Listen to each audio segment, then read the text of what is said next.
Good afternoon students, all of you. अपना जो first lesson है उसका जो फोर्थ पार्ट है वो स्टार्ट कर रहे हैं हम आज। The making of Germany and Italy, यानी जर्मनी और जो इटली है उसका निर्माण किस प्रकार से हुआ था, उनका दोनों का गठन कैसे हुआ था। अब इसमें 4 में भी 3 या 4 पॉइंट्स हैं। तो इसमें जो फर्स्ट पॉइंट है इसका 4.1 Germany. Can the army be the architect of a nation. इसका मतलब ये है कि भाई जर्मनी, तो क्या आर्मी किसी राष्ट्र की निर्माता हो सकती है, यानी आर्मी का इतना बड़ा योगदान हो सकता है कि भाई वो एक राष्ट्र को ही बना दे पूरे को। तो जर्मनी कैसे बना और इटली कैसे बना, यानी इटली और जर्मनी कैसे बने ये दोनों, इसके बारे में हम देखेंगे। इसमें है आफ्टर 1848 सॉरी, यानी 1848 के बाद nationalism in Europe moved away from its association with democracy and revolutions. इसका मतलब ये है कि जी 1848 के बाद जो यूरोप के अंदर जो राष्ट्रवाद जो था, नेशनलिज्म जो था, वो मूव्ड अवे हो गया, यानी उसका धीरे धीरे अलगाव या फिर वो दूर जाने लग गया। किससे? डेमोक्रेसी एंड रिवोल्यूशंस, यानी इसके लोकतंत्र या जनतंत्र या फिर इसके साथ साथ इसमें रिवोल्यूशन और क्रांति, यानी क्रांति और जनतंत्र से इसका अलगाव हो गया था। किसका? नेशनलिज्म का, यानी राष्ट्रवाद का। Nationalist sentiments were often mobilised by conservatives for promoting state power and achieving political domination over Europe. इसका मतलब ये है कि जो नेशनलिस्ट सेंटिमेंट्स, यानी जो राष्ट्रवाद की जो भावना थी, ठीक है, यानी जो राष्ट्रवादी जो भावना थी वो मोबिलाइज्ड हो गई।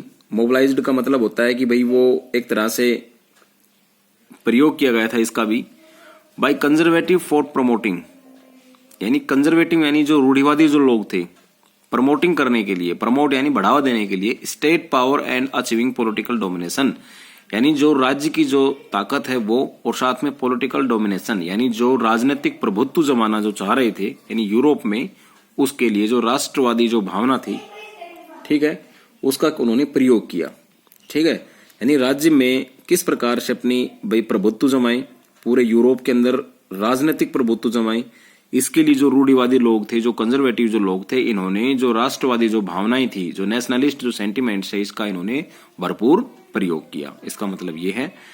अब है फर्स्ट पैराग्राफ, समझ गए। फर्स्ट पैराग्राफ में एक भी 1848 के बाद, ठीक है, जो नेशनलिज्म जो था, यानी जो राष्ट्रवाद था, वो यूरोप से दूर हो गया, यूरोप से। और किस लिए हुआ भाई? जो डेमोक्रेसी और जो रेवोल्यूशन है, जो यानी क्रांति और जो जनतंत्र है, इससे इनका अलगाव होने लग गया था। क्यों हुआ ये? क्योंकि जो रूढ़िवादी जो लोग थे वो अक्सर राष्ट्रवादी जो भावनाएं थी, इनका प्रयोग कर करके जो राज्य थे, ठीक है, उनकी जो पावर थी प्रभुत्व जमाने के लिए, पूरे यूरोप के अंदर राजनीतिक प्रभुत्व जमाने के लिए उन्होंने इन भावनाओं का प्रयोग किया था। इसका मतलब ये है। अब आगे चलते हैं अगले पैरे में। This can be observed in the process by which Germany and Italy came to be unified as nation state. This can be observed, यानी ये जो प्रक्रिया थी, पूरा जो प्रोसेस था, इस प्रोसेस के अंदर हमने ऑब्जर्व किया, देखा क्या कि by which Germany and Italy came to be unified at a nation state, यानी जर्मनी और जो इटली है किस प्रकार से दोनों एक यूनिफाइड स्टेट यानी एकीकृत राज्य बने। एज यू हैव सीन, जैसा तुमने देखा है कि नेशनलिस्ट फीलिंग्स, यानी जो राष्ट्रवाद की जो भावना है, वर वाइड स्प्रेड, यानी वो काफी फैल रही थी अमंग मिडिल क्लास, यानी जो मध्यम वर्ग है जर्मनी में, उसमें who in 1848 try to unite the different regions of the German confederations into a nation state govern by an elected parliament, यानी जो 1848 के अंदर, ठीक है, जो अलग अलग रीजन्स थे जितने भी, जर्मन संघ महासंघ था, कॉन्फेडरेशन का मतलब होता है जर्मन, कॉन्फेडरेशन का मतलब जर्मन जो महासंघ था, नेशन स्टेट गवर्न बाय, यानी जो राष्ट्र राज्य जो है उसको गवर्न कौन कर रहा था, उसको कौन चला रहा था? एन इलेक्टेड पार्लियामेंट, यानी एक चुने हुए प्रतिनिधि, जो चुने हुए जो संसद के जो प्रतिनिधि थे वो इसको चला रहे थे।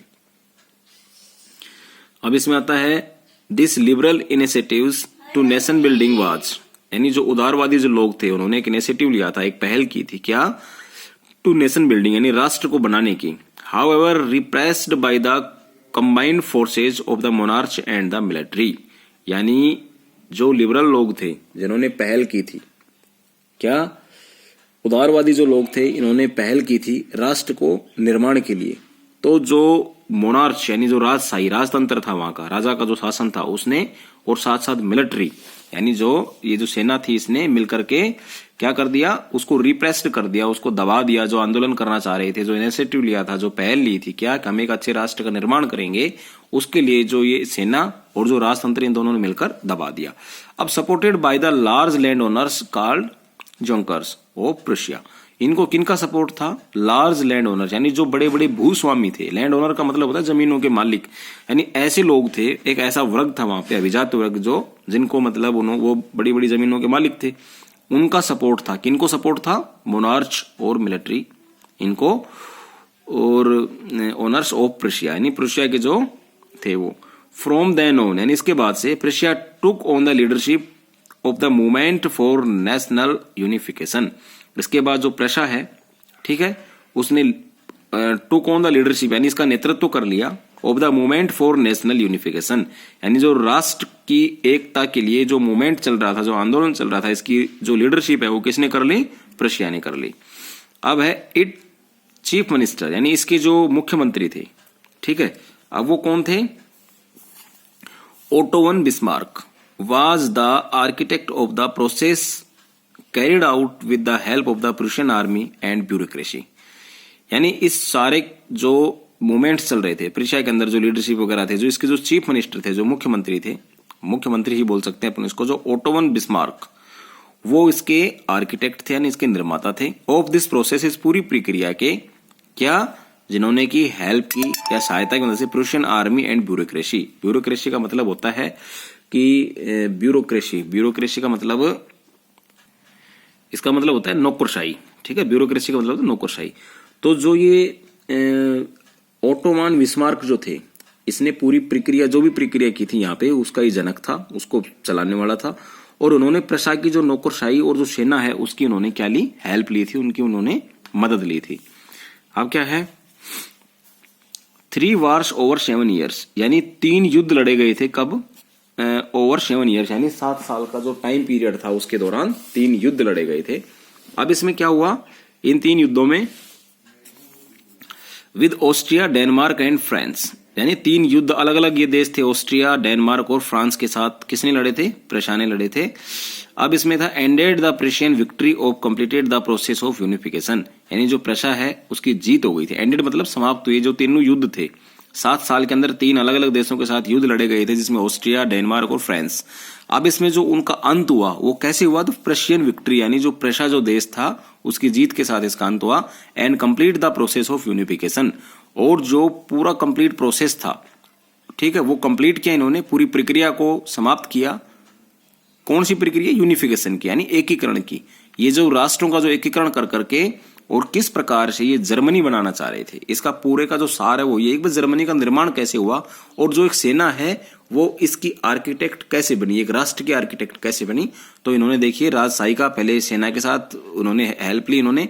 अब यहाँ पे जो प्रुशिया है इसने 7 साल के अंदर 3 युद्ध लड़े अलग अलग देशों के साथ, और यहाँ पे भी किसका था? सेना का ही इसमें मेन भूमिका थी।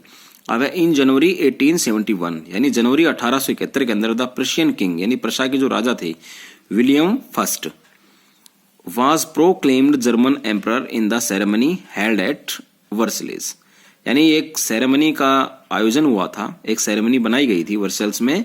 तो उसके अंदर जनवरी 1871 के अंदर जो प्रुशिया की जो राजा थे William first was proclaimed German emperor यानी उनको जर्मन का सम्राट बना दिया, बादशाह बना दिया, ठीक है, एम्परर बना दिया उनको। क्या नाम था उनका? William first. अब आगे चलते हैं अपन। On the bitterly cold morning of 18 जनवरी 1871 ये कह रहे हैं कि बहुत जबरदस्त ठंड थी सुबह सुबह। कब? 18 जनवरी 1871 को। An assembly comprising the princes of the German state, representatives of the army, important Prussian minister including the chief minister Otto von Bismarck gathered in the unheated Hall of Mirrors in the palace of Versailles to proclaim the new German emperor headed by Kaiser Williams first of Prussia. इस पूरे paragraph का जो सार है वो यही है कि 18 जनवरी 1871 को सुबह सुबह बहुत ज्यादा ठंड थी। तो उस वक्त क्या हुआ था कि यहाँ पे जर्मन के जो राज्य थे, जितने भी जो छोटे छोटे राज्य थे, उनके राजकुमार, जो भी मिलिट्री थी, वहां की सेना थी, उनके प्रतिनिधि रिप्रेजेंटेटिव, साथ में जो चीफ मिनिस्टर थे ओटो वन बिस्मार्क, शहीद जो प्रशा के कंप्लीट जो मंत्री थे उनकी एक ये जो कौन सा महल है यहाँ पे, unheated Hall of Mirrors in the palace, यानी जो महल के अंदर क्या था, एक शीश महल बोलते हैं इसको अपन, वहां पर एक सभा हुई थी और इस सभा के अंदर जो प्रशा के काइजर विलियम प्रथम के नेतृत्व में नए जर्मन साम्राज्य की घोषणा यहाँ पे हो गई थी। न्यू जर्मन एम्परर यानी नया जर्मन जो साम्राज्य है उसकी घोषणा यहाँ पे कर दी गई थी।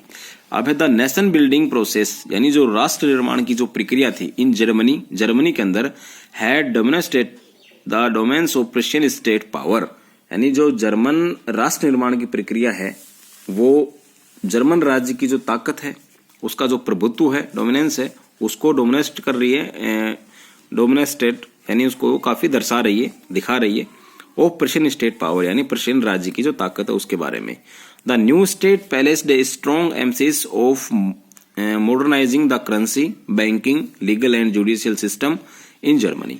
अब इसमें क्या, न्यू स्टेट प्लेस्ड यानी जो नया राज्य जब उस अपने उसमें आया तो strong emphasis of modernising the currency, यानी स्ट्रॉन्ग एम्फेसिस यानी काफी ज्यादा बल दिया गया किस पे, मॉडर्नाइजिंग द करेंसी, यानी जो वहां की मुद्रा थी, करेंसी थी, उसको आधुनिकीकरण करने के लिए, बैंकिंग सिस्टम को, लीगल और जुडिशियल सिस्टम है वहां का जो न्याय और जो कानून का सिस्टम है जर्मनी के अंदर उसको काफी आधुनिक करने की घोषणा की गई या उसको प्रयास किया गया। Prussian measures and the practice often became a model for the rest of Germany. अब इसमें क्या हुआ कि जो जर्मनी जो है, ठीक है, अब जो उसने आधुनिकीकरण अपनी व्यवस्थाएं की थी, किस प्रकार से जर्मनी का निर्माण हुआ और जर्मनी ने क्या क्या कार्रवाइयां की, तो ये सारी चीजें बाकी रेस्ट ऑफ जर्मनी यानी जो बाकी का जो जर्मनी जो था, बाकी जो जर्मनी था उसके लिए क्या बन गया, एक मॉडल बन गया था और इस तरह से एक जर्मनी जो देश है उसका यहाँ पे निर्माण हुआ था। अब इसमें ये हमने कंप्लीट पढ़ लिया है आज। अब इसके बाद जो अगला जो पार्ट हमारा रहेगा ये है इटली यूनिफाइड। इसको अपन कल पढ़ेंगे, कल देखेंगे। आज एक बार आप इसको देख लीजिए। और स्कूल गया